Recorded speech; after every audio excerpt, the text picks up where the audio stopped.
sa rääkisid just enne ütlesid, vaata, mingi vaadake avatud silmad või avatud mõistusega ja siis need numbrid, et noh, palju seal neid ikka põletati ja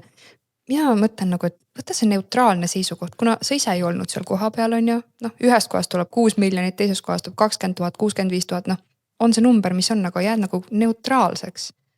Et see neutraalne olemine, või siin järgmine kommentaar ka, et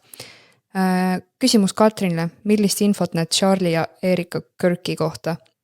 Et jälle mingi suur skandaal oli, on ja keegi väidetavalt lasti maha, on ja nüüd on juba info, et tegelikult ei lastud maha, on ja inimesed olid selles nii sees, kõik jagavad ja mingid igasugused teooriad ja asjad, et miks ja kes ja miks seda taheti maha lasta, on ja millele jälle inimesed keskenduvad.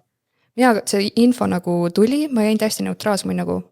kindlasti see ei ole nii nagu meedia meile seda näitab, aga ma ei tea, mis seal taga on, ega mind ei huvita ka, ma ei taha oma energiat ja maadriksid sellega jälle toita, et ma panen nagu oma energiat sinna, on ju. Et jälle see mass kuskile pühendub, keskendub, mis tagataustal toimub.